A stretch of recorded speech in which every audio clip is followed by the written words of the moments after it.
Эхлэл бол 1971 он.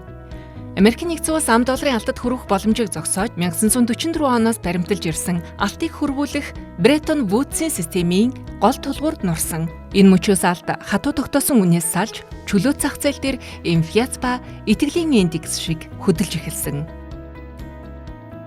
1970-ад онд инфляц өндөр, бодит хүү сул байх үед алт эрчимтэй өсөж 1980 оны 1-р сарын 21-нд Лондоны бирж дээр 670 Америк доллар орчимд хүрч оргилдоо хүрсэн гэж түүхэнд тэмдэглэдэг. Харин 1980-ад оноос эхлэн холбооны нөөцийн банк инфляцийг хязгаарлах хатуу бодлого хэрэгжүүлж бодит хүү өсгөд алтны ханшийн өсөлт суларлаа. Инфляц буурч хүүтэй активууд илүү ашигтай болсноор алт удаан хугацаанд баавгаан зах зээлд орсон юм. 1999 онд алт доод түвшнүүдээ шалгаж мөн үед төв банкуудын алтны борлуулалтаас үүдэлтэй айдасч байсан. Үүний дараа төв банкуудын борлуулалтыг зохицуулах анхны Central Bank Gold Agreement 1999 оны 9-р сард байгуулагдсан нь зах зээлд тодорхой байдал нэмсэн гэж үздэг.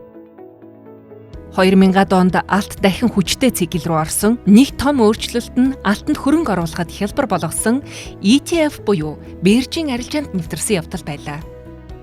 Дараа нь 2008 оны санхүүгийн хямрал тодорхойгүй байдал үргэлжилсээр алт 2011 оны 9-р сарын 1-ээр 1900 Америк долларыг давж тухайн үеийн дээд амжилтуудыг тогтоосон. COVID-19 цар тахлын үед алтны ханш 2020 оны 8-р сард $2074 орчимд хүрсэн.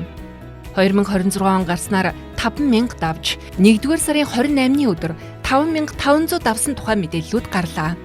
Зах зээл үнийг аюулгүй оргинолын эрэлт огцом нэмэгдсэн Америк нэгдсэн улсын ерөнхийлөгч Дональд Трампын улс төр геополитикийн эрсдэл инфляцийн дарамт үргэлжилсэнтэй холбон тайлбарлаж байна.